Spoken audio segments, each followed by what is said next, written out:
সূর্য ডুবে যাচ্ছে, মাঠে কুয়াশা ঘন, দূরে কাক ডাকছে, বাতাসে ধান ক্ষেতের গন্ধ, গ্রাম যেন নিস্তব্ধ। মাহিন, তুই ভয় পাস না। আজ রাতে আমি সত্যটা জানব। ডাইনি যদি থাকে তবে তাকে দেখব, প্রশ্ন করব। আমাদের ভয়ের সামনে দাঁড়াবার সাহস দেখাতে হবে, তাই না? আরিফ, আমি জানি তুই সাহসী, কিন্তু এই জায়গায় কেমন অদ্ভুত শীতল হাওয়া বইছে। চারদিকে কুয়াশা, অদ্ভুত ছায়া। মনে হচ্ছে কেউ আমাদের দেখছে। আমি সত্যি ভয় পাচ্ছি।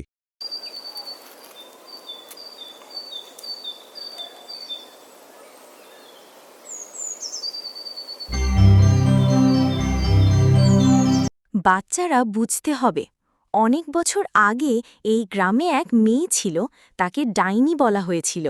আসলে সে নির্দোষ ছিল, গ্রামবাসীরা অন্যায় করেছিল। তার অভিশাপ এখনও এখানে ঘুরছে। সাবধান থাক। তোমরা কেন ভয় পাচ্ছ? আমি কাউকে আঘাত দিতে চাই না, শুধু আমার কষ্ট বোঝো। আমি নির্দোষ হলেও দোষী হয়ে গেছি। কেউ আমার ব্যথা বুঝবে, তাই আমি শান্তি পেতে চাই। কুয়াশার মধ্যে ডাইনি ধীরে ধীরে প্রকাশ পাচ্ছে। চুল এলোমেলো, চোখ লালাভ, বাতাসে অদ্ভুত গন্ধ, দূরে শেয়ালের ডাক। আমাদের সাথে কথা বলো। তুমি কে? কেন সবাই তোমাকে ভয় পায়? আমরা সত্যটা জানব। ভয় পেলে হবে না। আমি চাই না কেউ ভুল বুঝুক। আসল ঘটনা জানাটা জরুরি। আরিফ, একটু ভাব। আমরা চারজন এখানে একা, চারদিকে অন্ধকার, কুয়াশা ঘন, মনে হচ্ছে যেন ছায়াগুলো জীবিত। আমি সত্যি ভয়ে কেঁপে যাচ্ছি। আশা করি কিছু খারাপ হবে না।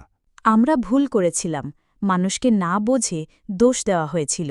এই জায়গায় তার কান্না এখনও ঘুরে বেড়ায়, তাই গ্রামবাসীরা তাকে ডাইনি বলে ভয় পায়। তবে তুমি সাহস দেখালে হয়তো সে শান্তি পাবে। ধন্যবাদ আরিফ, তুমি বুঝতে পারছ। আমি কেবল শান্তি চাই।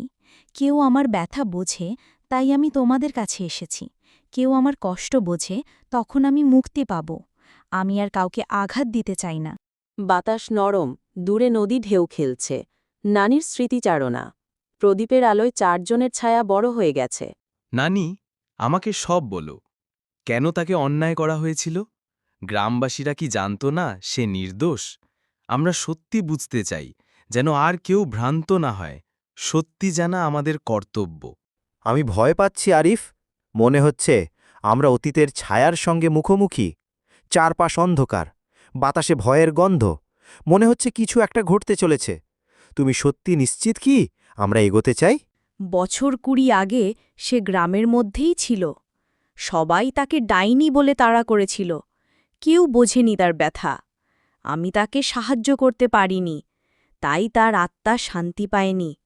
তুমি যদি সাহস দেখাও, হয়তো সে শান্তি পাবে। হ্যাঁ, আমি অভিশপ্ত। নির্দোষ হলেও দোষী বানানো হয়েছিল। কেউ আমার কষ্ট বুঝে শান্তি দেবে কি? তুমি সাহসী হলে সত্যটা জানবে। আমার মুক্তি দরকার, শুধু এটুকুই চাই। আমাকে আর কেউ ভুল বুঝবে না।